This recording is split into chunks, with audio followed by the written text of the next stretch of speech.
Hello guys, welcome to my YouTube channel Center of Millen Therapy. I am Dr. Dilip Kumar, President CMT.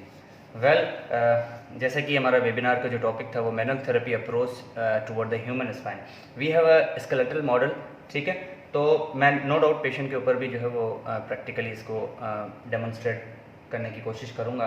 Well, अगर spine model के अगर हम approach की बात करें तो लेट सपोज कि वी हैव अ पेशेंट. तो जब हम पेशेंट को सामने हम उसके बिल्कुल बैक साइड पे सर्वाइकल के पार्ट से अगर हम आते हैं तो जो मैनुअल थेरेपी अप्रोच है toward the cervical spine, so how we approach basically in the patient, what we have to do कि हमें सबसे पहले ये पता होना चाहिए कि हमारी जो फिंगर है या हमारी जो हैंड प्लेसमेंट है वो किस लेवल पे है. We know that they are the 7 cervical vertebra, 12 thoracic and 5 lumbar. तो पेशेंट के ऊपर जब हम बात करेंगे तो we easily can palpate the occipital protuberance. We easily can palpate the occipital protuberance. What we have to do, bring the patient come from the posterior, पीछे की तरफ से आपने आना है. Then what you have to do, this is the occipital protuberance. We easily can feel here. We easily can feel it. Place your finger over the occipital protuberance and exactly come downward. As you come downward, you feel some groove-like structure. आप feel करोगे कि there is somehow hollow structure. As you penetrate the deep the thumb inside it, the first hard structure that you will feel would be the body of the C2, second cervical vertebra. Because पहले की जो C1 है उसकी vertebra जो है पहली बात तो वो फिक्स होती है ओवर द ओडेंटाइट. वेल, तो फर्स्ट की जो है बॉडी होती नहीं है C1 की, तो डायरेक्टली जो आप फील करोगे वो C2 होगी. So I repeat, what you have to do, feel the cervical जो है वो occipital protuberance, then come exactly downward and deep penetrate into the first body structure that you will feel would be the body of the second cervical vertebra, and then you come to the C3, 4, 5. well, उसके बाद ये तो हो गया ऊपर से हम जो है वो सेफेलिक आएंगे. लेकिन अगर हम नीचे की तरफ से अप्रोच करें कि C7 से अगर हमने जाना हो तो इजीली हम पेशेंट के ऊपर क्या करेंगे कि जो स्पाइन ऑफ स्केपुला है हम वहाँ से भी जा सकते हैं. Spine of scapula that comes at the level of T3. जो spine of this is the spine of scapula that comes into the level of T3. 1 2 3 4 5 6 7 C1 C2 C3. ठीक है. That if you can count the C1 2 3 4 5 6 7, these are the C7, C1 2 3, and this is the level of spine of scapula. So in patient again हमने पीछे की तरफ से आना है. We easily can feel the spine of scapula. If you can't feel, then do the shoulder and the scapular retraction basically.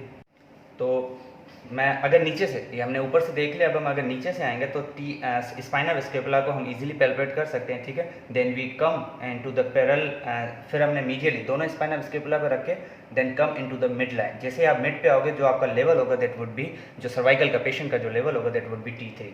C1 2 3 4 5 6 7, देन T1 T2 and T3. ठीक है. अब ये तो एक इमेजनरी हो गया ना. अगर इम्प्रॉपर पोस्चर है, ट्रेपेजियस टाइट है, फॉरवर्ड हेड पोस्चर है, there are multiple complication and risk factors beyond it. तो आपने किस तरह अप्रोच करना, तो उसका एक तरीका होता है, वी हैव टू कन्फर्म. कभी भी हम अगर हमारे पास डायग्नोज चीज़ें भी आ जाती है ना, डायग्नोज कंडीशंस भी आ जाती है, देन वी मेक रीअसेस. ठीक है. वेल, तो स्पाइन ऑफ स्केपुला का फील किया. अब आपने देख लिया कि ये T1 है कि नहीं है. ठीक है. C1 2 3 4 5 6 7 T1 2 3. वेल, अब हमने कंफर्म करना है. अब हम T3 पे जैसे ही आके T2 पे आएंगे, T1 पे आएंगे. ठीक है. ये हमने एक इमेजनरी बना. अभी हम we are not sure that we are on the T1.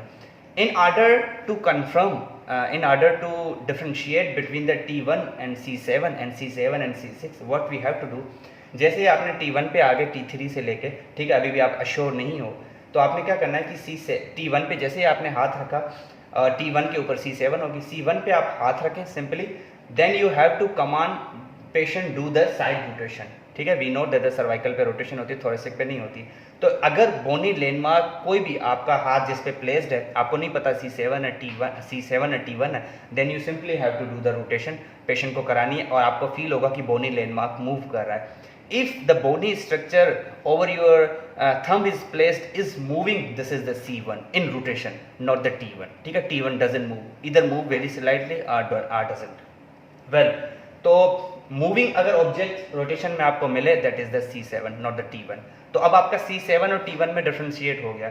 अब फिर आपने कंफर्म करना है, अगर आप ऊपर से आते हो तो C7 और C6 में आपने कंफर्म करना है. Then what you have to do, place your finger over the C6. ठीक है, वॉट एवर C7 या 6 जिस पे भी आप हाथ रखो, लेट सपोज मैंने C7 पे हाथ रखा लेकिन मैंने कंफर्म करना है. Now you have to do the command, you have to give the command basically to the patient is do the cervical extension, neck extension basically. आप उसको कहेंगे कि गर्दन जो आप पीछे की तरफ ले जाए. अब C7 और C6 में एक्सटेंशन में अगर पेन होता है तो जो मूविंग ऑब्जेक्ट होगा या जो बिल्कुल स्ट्रक्चर डिसअपियर हो जाएगी, दैट वुड बी C6.